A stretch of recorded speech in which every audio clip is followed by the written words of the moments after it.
Euh, Ensuite, pour la question plus particulière du, du changement, euh, pour entrer peut-être dans le vif du sujet et comment changer de mode de vie, les différents moyens qui sont développés.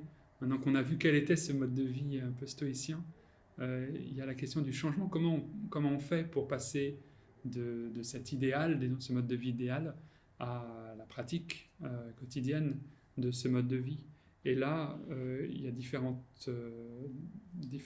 manières d'éveiller ce désir du changement. Parce que souvent, on a conscience qu'il faudrait changer, et puis on n'arrive pas à s'y mettre. Oui, voilà, on s'y met un petit peu et puis on s'arrête en chemin. Donc là, les stoïciens ont développé certains moyens qui vont permettre de susciter ou d'éveiller ce désir. Il y a d'abord une force interne qui est la capacité à se transformer soi-même, hein, qui est propre à chaque individu, et puis qu'il va falloir développer. Et puis, il y a des forces plus externes, dont on parlera ensuite, comme la rencontre d'un maître, ou la lecture d'un livre, Un ou maître philosophe. d'un philosophe, ou d'un modèle, disons, d'un exemple à suivre. Euh, et puis, la vie en communauté, aussi l'aspect communautaire, et ce que peut apporter la communauté dans le changement de mode de vie. Et la force interne, ça nous intrigue, parce qu'on se sent souvent impuissant, justement, face à nos habitudes ancrées. Pour les stoïciens, c'est précisément l'étude de la nature, donc la physique stoïcienne, et la contemplation de la nature, là on est plutôt du côté de l'exercice, qui va nous aider à changer, à désirer changer de mode de vie.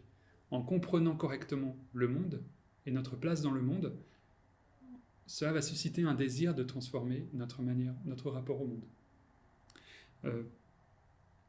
En comprenant donc la compréhension du fonctionnement de la nature et la contemplation de l'harmonie de la nature, puisque pour les stoïciens, la nature est harmonieuse, en prenant cette harmonie de la nature comme modèle auquel on va pouvoir se conformer, je pense par exemple au cycle des saisons, l'harmonie des phénomènes célestes, etc. Ce genre de choses, en le contemplant, en prenant conscience de cet entrelacement de causes et d'effets qui n'est pas du tout hasardeux, comme pourraient le penser les épicuriens, mais qui est le reflet d'un ordre bien établi des choses, eh bien on va pouvoir, de cette contemplation de la nature, va pouvoir découler le désir d'agir de manière conforme à la nature, tel que je l'ai décrit précédemment. Donc en harmonie, agir en harmonie avec l'univers dont je suis finalement qu'un fragment. Et donc, ce que je comprends à vous écouter, c'est qu'on a à la fois des modèles à imiter qui sont humains, donc Socrate par exemple, ou tel grand philosophe, mais donc on peut aussi s'inspirer de tout objet qui participe du cosmos, de la nature. C'est ce qui est tout à fait étonnant. Oui. Donc par exemple, si on étudie la manière dont fonctionne une fourmilière, on va pouvoir peut-être y trouver un modèle dans les relations sociales et dans l'organisation sociale que l'on pourrait avoir entre humains. Par exemple, c'est qu'un exemple. Et le charme de la fourmi, si mes souvenirs sont bons, c'est qu'on peut aussi l'utiliser comme, dans l'exercice de la vue d'en haut, de percevoir les sociétés humaines finalement et les êtres humains comme de tout petits êtres de la taille d'une fourmi. Peut-être que vous vous souvenez oui, effectivement, de cette pensée de Marc Aurèle. Oui. Donc il y a cette étude de la physique, et puis je pense qu'elle est dans le contexte qui est le nôtre, donc à l'ère de l'Anthropocène et du changement climatique, et de toute la réflexion sur la manière dont l'être humain doit se rapporter au monde. La réflexion, cette vision du monde stoïcienne, elle est un des moyens de susciter le désir de changer notre rapport au monde, notre manière d'être au monde, et d'agir de manière plus ou moins responsable vis-à-vis de l'environnement. Ça fait partie de ce que j'appelle cette force interne. Et puis, il y a un deuxième sujet, c'est l'étude de ma nature humaine, de la connaissance de soi, d'où va découler le souci de soi. Donc, la connaissance de soi comme être rationnel, raisonnable et sociable va déterminer ensuite un mode de vie dirigé par la raison, par le logos, et tourné vers l'autre. Donc voilà, je dirais que ce sont les deux forces internes. Et puis les forces externes, si si on peut y venir, c'est la rencontre donc avec un modèle, un maître dans le cadre du stoïcisme. Rencontre qui peut être physique ou virtuelle à travers la lecture d'un livre. Ça peut être un livre qui, nous, qui va nous susciter un désir de conversion, un désir de changement de mode de vie. Il y a des exemples de stoïciens qui ont vécu ce genre de rencontres livresques. Oui, alors oui, effectivement. Là, les exemples ne me viennent pas. Peut-être chez les néoplatoniciens vous en...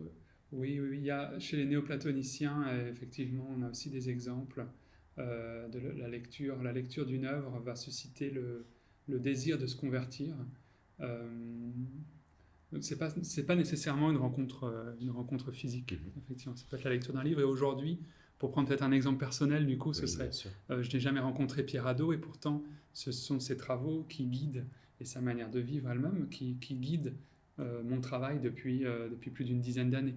Et c'est la lecture de ces livres, du coup, qui m'ont incité à poursuivre ces réflexions sur la philosophie comme manière de vivre, et à incarner dans ma vie quotidienne la philosophie comme manière de vivre également. Et à nouveau, pour éloigner ou balayer un cliché sur le souci de soi, on voit bien que la définition même de la nature humaine des stoïciens, en tout cas selon ce que vous expliquez, l'être humain vit par l'imitation et parvient à bien vivre aussi par la bonne imitation.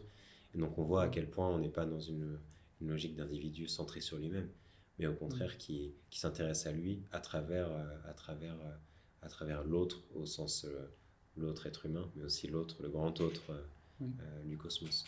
Oui, effectivement. Donc l'un des modèles récurrents dans les textes stoïciens de l'époque impériale, donc chez Épictète, Sénèque, Marc Aurèle, c'est Socrate, qui lui-même n'est pas stoïcien d'ailleurs, mais dont certaines idées et puis surtout le mode de vie lui-même a pu inspirer des générations sur plusieurs siècles et jusqu'à aujourd'hui encore de philosophes.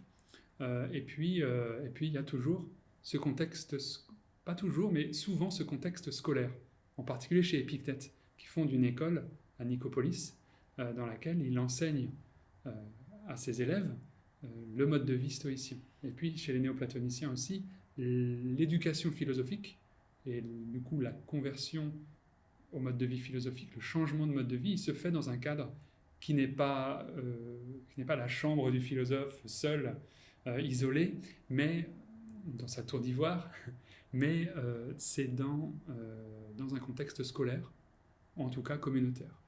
Oui, on peut rappeler, pour ceux qui ne l'ont plus en tête, que même si ce n'est pas directement lié au stoïcisme, que les noms même de lycées ou de gymnases en Suisse ou dans les pays germanophones sont liés à des fondations d'écoles philosophiques dans l'Antiquité.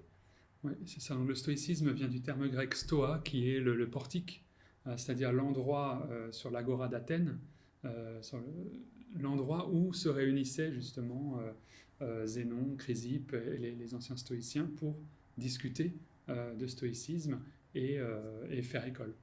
C'est-à-dire rassembler des personnes intéressées par ce mode de vie et progresser ensemble sur le chemin de ce mode de vie, sur le chemin de la vertu, avec une sorte d'émulation des pairs, donc entre élèves, et puis aussi d'exemplarité du maître, de celui qui enseigne.